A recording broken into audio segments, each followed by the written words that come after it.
એણે ગાળ કદાચ ખાધી હશે, કોઈને બોલ્યો નથી, પણ મારા એક શબ્દથી કોઈને પણ ખરાબ લાગ્યું હોય તો એનું મને પોતાને દુઃખ છે અને એની હું દિલગીરી વ્યક્ત કરું છું. આ બુલડોઝર અમીરોના મકાનો ઉપર નથી ફર્યું, ગરીબોના મકાનો ઉપર ફર્યું છે. તો ત્યારે આના માટે પણ તમે અવાજ ઉઠાવો એવી મારી તમને વિનંતી છે. ટંકારા મોરબી ખાતે ખેડૂતોની ટ્રેક્ટર યાત્રા યોજાઈ હતી. આ દરમિયાન કોંગ્રેસના નેતા એવા લાલજી દેસાઈ છે, તેમણે સ્ટેજ પરથી એક એવું નિવેદન આપ્યું કે જેને લઈને ઘમાસાણ સર્જાઈ ગયું, વિવાદ સર્જાઈ ગયો. લાલજી દેસાઈએ જે ઉદ્યોગપતિઓ છે તેમના પર નિશાન સાધતા ગુજરાતના ગાયક કલાકારો છે, જે સાહિત્યકારો છે તેને આડે હાથે લઈ લીધા અને આ દરમિયાન તેમણે તોછડાઈ ભર્યા શબ્દનો પ્રયોગ કર્યો હતો, જેને લઈને ખૂબ વિવાદ થયો અને હવે વિવાદ વણસતા તેમણે માફી માંગી છે.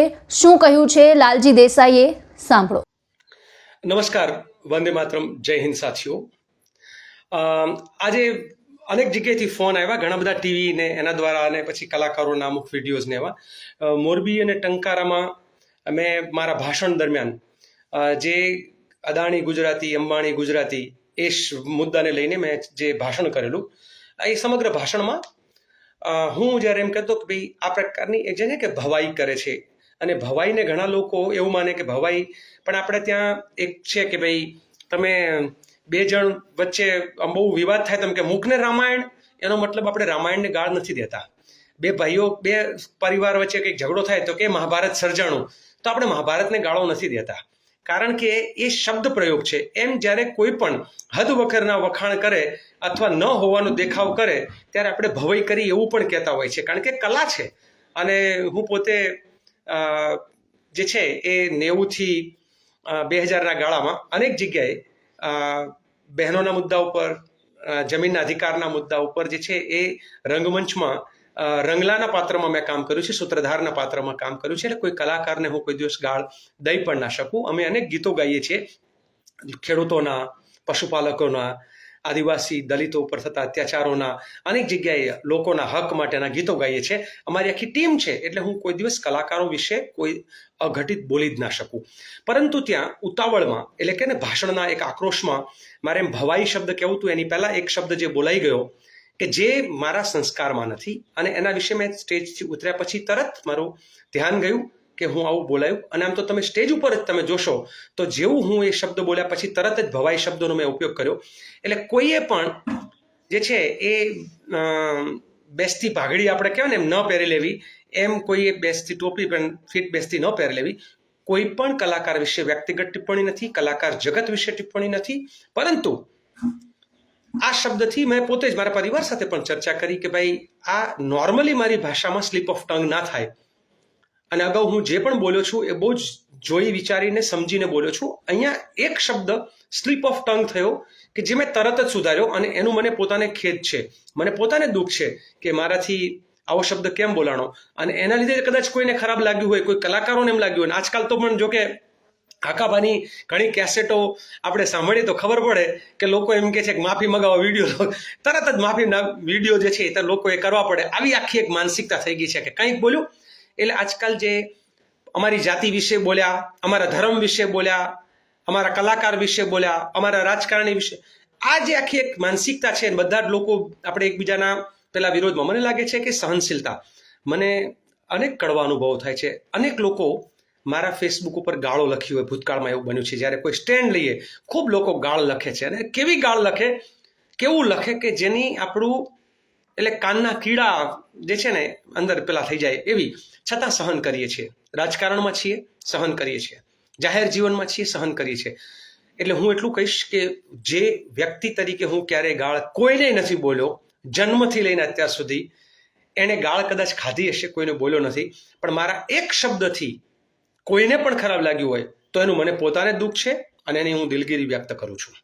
આ સાથે મારે બીજું એ પણ કહેવું છે કે મોકો છે, વિવાદ થયો છે, તો જરા દરેક કલાકાર જગતને મારી એક વિનંતી છે કે તમને કુદરતે સરસ મજાનું ગળું આપ્યું છે, કોકિલ કંઠ આપ્યો છે, તમને સરસ્વતીએ એવો શબ્દ જે કહે ને એની ગિફ્ટ છે, કુદરતની એક ભેટ છે તમને, તો તમે માત્ર ને માત્ર જે ઉદ્યોગપતિઓ પૈસા પાત્ર જે છે એની જ બહુ જ બધા વખાણ કરો અને એવું બધું કરો, પરંતુ અરે ક્યારેક કરો આપણે સારા પૈસાવાળા હોય કે જે જાહેર જનતા માટે બહુ જ દાન પુણ્ય કરતા હોય તો એના વખાણ પણ કરવા પરંતુ જે ગુજરાતના ગરીબોની જમીનો લૂંટતા હોય, ગુજરાતની ગાય માતા જેને આપણે માતા કહીએ છીએ એના ગૌચરો લૂંટતા હોય, જેને ગુજરાતના અનેક જગ્યાએ ખેડૂતોના ખેતર ઉપર અને આમ તો કહેવાય તો ખેડૂતની છાતી ઉપર જેણે વીજપોલ સાવ સસ્તા ભાવે નાખી દીધા હોય, એ લાખો કરોડોની કમાણી કરે અને કોઈકના રોટલા રજડાવી દે, ત્યારે તમે અવાજ ના ઉઠાવો તો ન ચાલે. આવા લૂંટારાઓની સામે તમારો અવાજ આવવો જોઈએ. અને એનું કારણ છે, ઘણા લોકો એમ કે કેમ તમે કલાકારોને કહો છો કે તમે બોલો? એટલા માટે ભાઈ તમારી પાસે આશા છે, તમારી પાસે અપેક્ષા છે. તમારી પાસે આશા અને અપેક્ષા ના હોય તો તમને કોઈ જ ના કે, કશું જ ના કે. જેની પાસે આશા ના હોય એને ન કહી શકાય. તમારી પાસે એટલા માટે આશા છે કે તમે અનેક લોકોના હીરો છો, તમે અનેક લોકોના વોટ્સઅપના ડીપી છો, તમે અનેક લોકોના ફેસબુકના જે છે એ સ્ટેટસ છો, તમે અનેક લોકો જે છે એના માટે એ એવા આદર્શો તમને જોઈને લોકો તમારા જેવા વાળ રાખે છે, તમારી જેવી સ્ટાઇલ કરે છે, તમારા જેવા આમ એક્ટિંગ કરે છે. તમે એ લોકોના જ્યારે હીરો હોય અને જ્યારે હીરો ભૂલ કરે, હીરો ખોટું કરે ત્યારે લોચો પડે.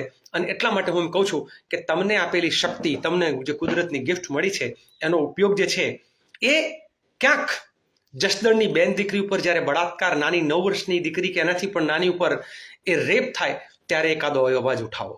ક્યાંક કોઈક દીકરીને બેરમીથી મારી નાખવામાં આવે, સુરતમાં જાહેરમાં ગળું જે છે એનું આમ કાપી નાખવામાં આવે ત્યારે તમે અવાજ ઉઠાવો. ક્યાંક કોઈ ખેડૂતોની જમીનો એ ગુંડા લૂંટારાઓ લૂંટી જાય અને એની પર અત્યાચાર કરે ત્યારે અવાજ ઉઠાવો. ક્યાંક ઉનાની અંદર એ દલિતો ઉપર અત્યાચાર થાય ત્યારે તમે અવાજ ઉઠાવો. ક્યાંક કશેક નલિયા કાંડ સર્જાય ભોળી બેન દીકરીઓ સાથે અને કોઈ ચોક્કસ પાર્ટીના લોકો એ નધમ કૃત્ય કરે તો ત્યારે અવાજ ઉઠાવો. તમે અવાજ ઉઠાવશો તો એ ગુજરાતની જનતાનો અવાજ થશે. અને એટલા માટે મારું એક સૂચન અને એ વિનંતી આ જાહેર માધ્યમથી, અને ત્યારે પણ કે હે કલાકારો, તમને મળેલી કલા જે છે એનો ઉપયોગ કોઈક ગરીબના આંસુ લૂછવા માટે વપરાય, કોઈક ભૂખ્યાના ભોજન માટે વપરાય, કોઈક તરસ્યાના જળ માટે વપરાય. માત્ર ને માત્ર અદાણી ગુજરાતી, અંબાણી ગુજરાતી આ તો એક છે. અને આવા અનેક જગ્યાએ હું તો કહીશ, હું એવું નથી કહેતો કે માત્ર કોઈકે મને પૂછ્યું તમે કલાકારનું નામ આપો. આમાં કોઈ એક કલાકાર જવાબદાર છે જ નહીં. આખી એક સિસ્ટમ જવાબદાર છે, આખી એક માર્કેટ જવાબદાર છે. અને એ માર્કેટ સિસ્ટમ જે છે એ બધાને ફોર્સ કરે છે કે જેનું છે, જેની પાસે ખૂબ છે એનું ગાવું એટલે હું પણ માનો કે કોઈના વખાણ કરું તો ગાવું કહેવાય. પાછા ગાયક કલાકારો આને પોતાના ઉપર ના લઈ લે. એટલે માત્ર એના જ વિશે વાતો કરવી. ક્યાંક તમે જુઓ ને ગુજરાતમાં 30,000થી વધારે મકાનો ઉપર બુલડોઝર ફરી વળ્યું છે. 125 વર્ષથી રહેતા એ કેશવનગરના ઠાકોરોના ઘર ઉપર બુલડોઝર ફર્યું છે. મા અંબાના ધામમાં રહેતા માલધારીઓ, બ્રાહ્મણો, દલિતો એના ઘર ઉપર બુલડોઝર ફર્યું છે. ઓઢવ વસાહતમાં બુલડોઝર ફર્યું છે. ક્યાંક દ્વારકામાં બુલડોઝર ફર્યું છે, ક્યાંક ગીર સોમનાથમાં બુલડોઝર ફર્યું છે, ક્યાંક વિરમગામમાં બુલડોઝર ફર્યું છે. આ બુલડોઝર અમીરોના મકાનો ઉપર નથી ફર્યું, ગરીબોના મકાનો ઉપર ફર્યું છે. તો ત્યારે આના માટે પણ તમે અવાજ ઉઠાવો એવી મારી તમને વિનંતી છે. અને મારા શબ્દોથી કદાચ કોઈને ખરાબ લાગ્યું હોય તો ફરી એક વખત હું દિલગીરી વ્યક્ત કરું છું. આપ સૌનો આભાર. વંદે માતરમ. જય જય ગરવી ગુજરાત. જય હિન્દ.